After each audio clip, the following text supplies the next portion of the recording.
Assalamualaikum warahmatullahi wabarakatuh. Apa kabar anak-anak Bu Guru yang soleh dan soleha? Semoga selalu sehat dan dalam lindungan Allah. Pembelajaran kali ini adalah tema 2, subtema 2. Yuk disiapkan buku dan alat tulisnya. Menari memperhatikan dinamika gerak pada halaman 59. Pernahkah kamu melihat burung terbang? Burung terbang dengan mengepakkan sayapnya. Semakin cepat kepakan sayapnya, semakin cepat terbangnya. Ayo menirukan gerakan burung terbang. Yang pertama adalah berdirilah dengan sikap tegak. Lalu kedua tangan direntangkan. Yang kedua adalah gerakan kedua tangan ke atas dan ke bawah berulang-ulang, seperti burung mengepakkan sayap.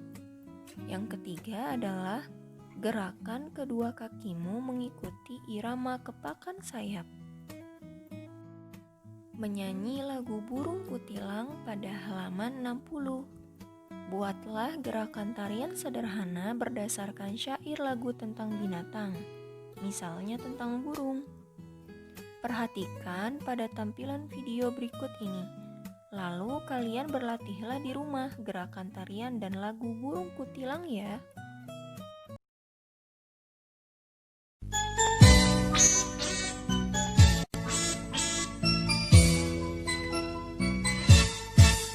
Di ujung pohon cempaka, burung kutilang berbunyi, bersiul-siul sepanjang hari dengan tak jemu-jemu, mengangguk-angguk sambil berseru trilili-lili-lili, sambil berloncat-loncatan, paruhnya selalu terbuka, digeleng-gelengkan kepalanya, menentang langit biru. Tandanya suka, ia berseru trilili-lili-lili.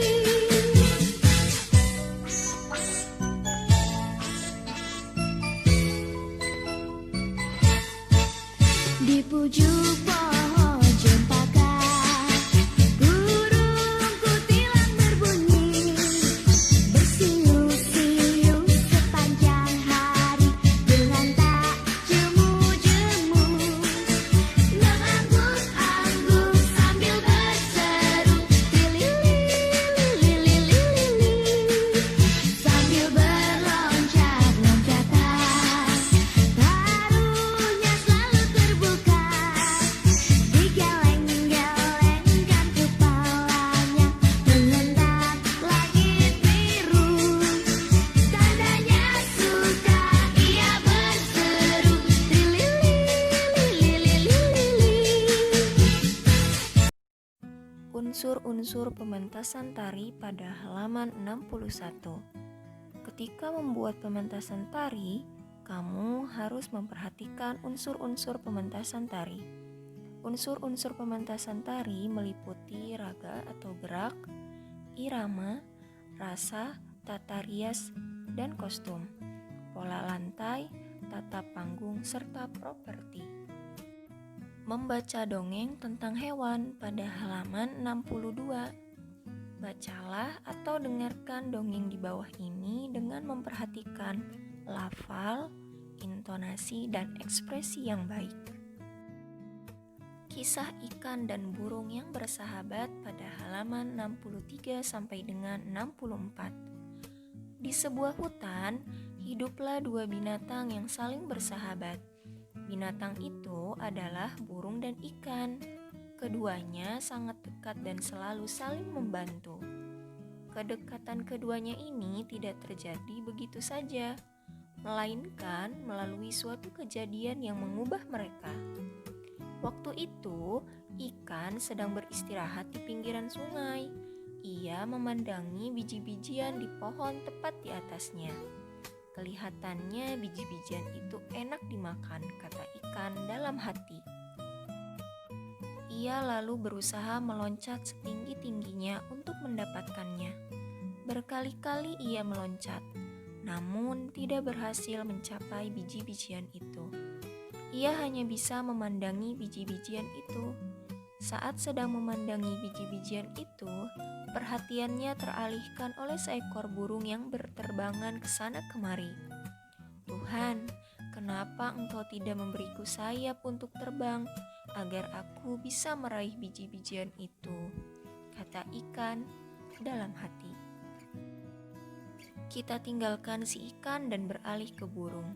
Setelah berterbangan, burung hinggap di salah satu dahan pohon di pinggir sungai untuk beristirahat. Saat itu ia melihat ke air. Di dasar air sungai itu ia melihat banyak sekali cacing bergeliatan. "Kelihatannya cacing-cacing itu enak dimakan," kata burung dalam hati. Ia lalu berusaha masuk ke dalam air untuk menyelam dan menangkap cacing-cacing itu. Namun, ia tidak berhasil karena ia tidak bisa berenang. Ia hanya bisa memandangi cacing itu dari atas pohon. Saat sedang memandangi cacing-cacing di dalam air, perhatiannya teralihkan pada ikan yang sedang berenang di dalam air. "Tuhan, kenapa Engkau tidak memberiku ekor dan sirip untuk berenang, agar aku bisa meraih cacing-cacing dalam air itu?" kata si burung dalam hati. Akhirnya, ikan dan burung saling tahu kesulitan masing-masing. Berkali-kali si ikan melihat burung menyelam ke air untuk mendapatkan cacing. Demikian pun si burung, berkali-kali melihat ikan meloncat-loncat untuk mendapatkan biji-bijian. Lalu mereka berkenalan. "Hei ikan, apakah kau menginginkan biji-bijian ini?" kata burung. "Benar, tapi aku tidak punya sayap sepertimu, sehingga tidak bisa terbang mendapatkan biji-bijian itu," jawab si ikan. "Aku juga menginginkan cacing di dasar sungai, tapi aku tidak punya sirip sepertimu, sehingga tidak bisa mendapatkan cacing-cacing itu," balas si burung. "Bagaimana jika kau membantuku mengambil biji-bijian itu, dan aku akan membantumu mendapatkan cacing-cacing di dasar sungai?" ajak si ikan. "Terima kasih ikan, aku setuju," sahut burung dengan gembira. Akhirnya ikan dan burung menjadi sahabat dan saling membantu. Kegiatan selanjutnya adalah mendiskusikan isi dongeng pada halaman 64. Yang pertama, apa yang diinginkan si ikan? Yang kedua, apa yang diinginkan si burung? Yang ketiga, bagaimana cara mereka mendapatkan sesuatu yang mereka inginkan? Dan yang terakhir, dari jawaban pertanyaan-pertanyaan di atas, apa pesan yang dapat diambil dari dongeng kisah ikan dan burung yang bersahabat? Mendongeng di depan penonton pada halaman 64 sampai dengan 65. Pernahkah kamu melihat orang mendongeng? Bagaimana cara mendongeng yang baik? Kamu bisa menonton video pendongeng Indonesia. Kamu bisa memperhatikan A. Caranya menyampaikan cerita, B. Caranya mengucapkan dialog, C. Caranya membuat gerak-gerik, dan D. Cara menunjukkan ekspresi wajah. Perhatikan tampilan video berikut tentang dongeng buaya yang serakah. Halo adik-adik semua di seluruh Nusantara. Selamat berjumpa dengan Kak Riko. Kak Riko akan mendongeng untuk kalian. Dongeng Kak Riko judulnya adalah Buaya yang Serakah. Begini ceritanya. Di sebuah pinggiran sungai ada seekor buaya yang sedang kelaparan. Sudah 3 hari buaya itu belum makan. Perutnya terasa lapar sekali. Mau tidak mau hari ini ia harus makan. Sebab kalau tidak bisa-bisa ia akan mati kelaparan.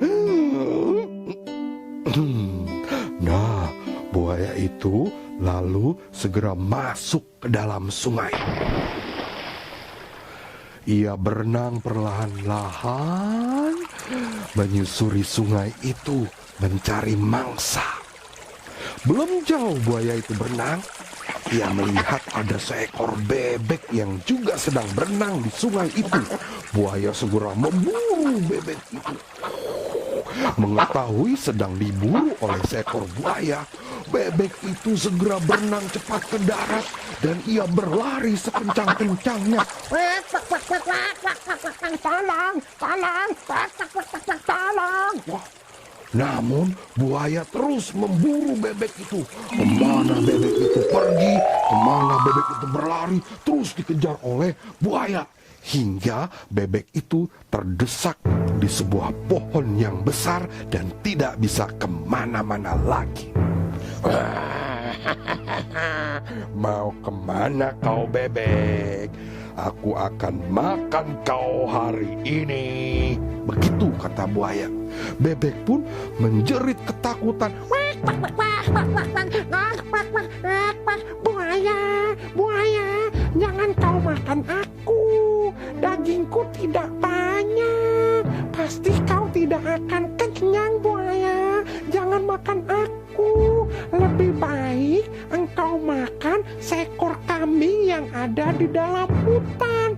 Kambing itu segar dan pasti dagingnya lebih banyak dari aku. Begitu kata bebek itu. Buaya pun menjadi tergiur dengan apa yang disampaikan oleh bebek itu. Seekor kambing yang segar ada di dalam hutan. Buaya lalu meminta kepada bebek itu untuk mengantarkannya ke dalam hutan menemui kambing. Bebek pun menyetujuinya. Bebek mengantarkan buaya itu masuk ke dalam hutan. Benar saja, begitu di dalam hutan, buaya melihat ada seekor kambing yang besar dan segar. Wah, buaya lalu segera mendekati kambing itu. Sementara bebek pergi meninggalkan buaya dan kembali ke sungai. Begitu buaya sudah di dekat kambing, buaya langsung mencengkeram kaki kambing itu. Kambing pun kaget, menjerit. Tolong, buaya, jangan kau makan aku. Tolong, lebih baik engkau makan seekor anak gajah. Anak gajah dagingnya lebih banyak dari aku. Anak gajah itu ada di telaga buaya. Mendengar apa yang dikatakan kambing itu, ada seekor anak gajah di telaga. Wah, anak gajah pasti dagingnya lebih banyak karena anak gajah lebih besar dari seekor kambing.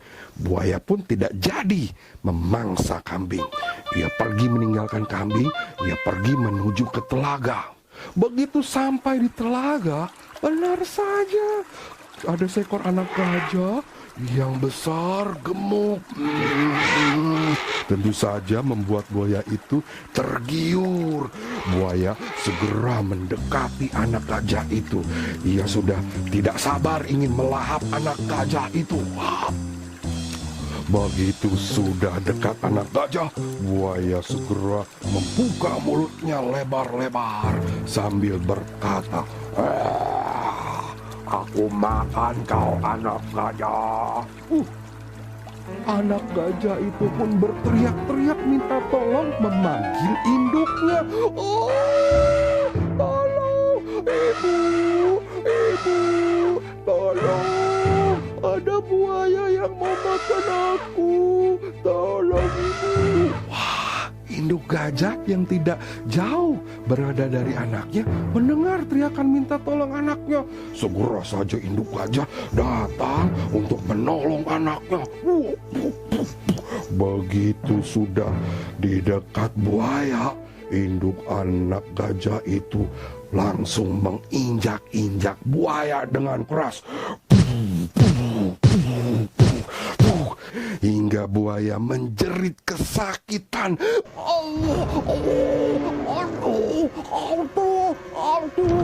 Dan buaya pun tidak bisa bernafas.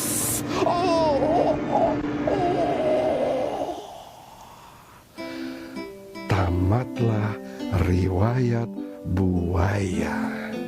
Dan anak gajah itu pun selamat dari terkaman buaya yang kelaparan. Nah adik-adik, demikianlah dongeng dari Kariko yang berjudul Buaya yang Serakah.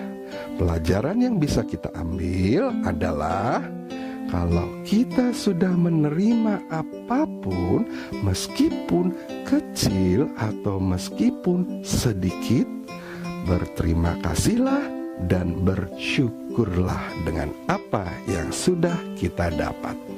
Demikian, sampai Mengamati karakteristik individu pada halaman 65. Perhatikan percakapan berikut ini. Melanie, wah bagus ya dongeng yang diceritakan Om Gilang. Rasti, iya ceritanya mengajarkan nilai kerjasama dan saling menolong. Ahmad, nilai kerjasama dan saling menolong itu sesuai dengan pengamalan silab kedua Pancasila. Wayan, benar, kerjasama dan saling menolong tanpa pilih kasih. Burung mau menolong ikan, dan ikan mau menolong burung. Rasti, kita harus meneladani sifat ikan dan burung. Wayan, benar, mereka memiliki sifat yang baik yang harus diteladani. Ayo mengamati sifat-sifat temanmu. Tulislah sifat-sifat teman sekelasmu. Sifat apa yang termasuk jenis sifat baik? Sifat apa yang termasuk jenis sifat tidak baik? Tulislah pada kolom berikut. Dan kalian harus tahu, sifat baik itu harus dicontoh dan dilakukan. Dan sifat yang tidak baik tidak boleh dicontoh dan dilakukan. Alhamdulillah, pembelajaran kali ini selesai. Selamat mengerjakan dan tetap bersemangat ya Soleh dan Solehah. Terima kasih dan wassalamualaikum warahmatullahi wabarakatuh.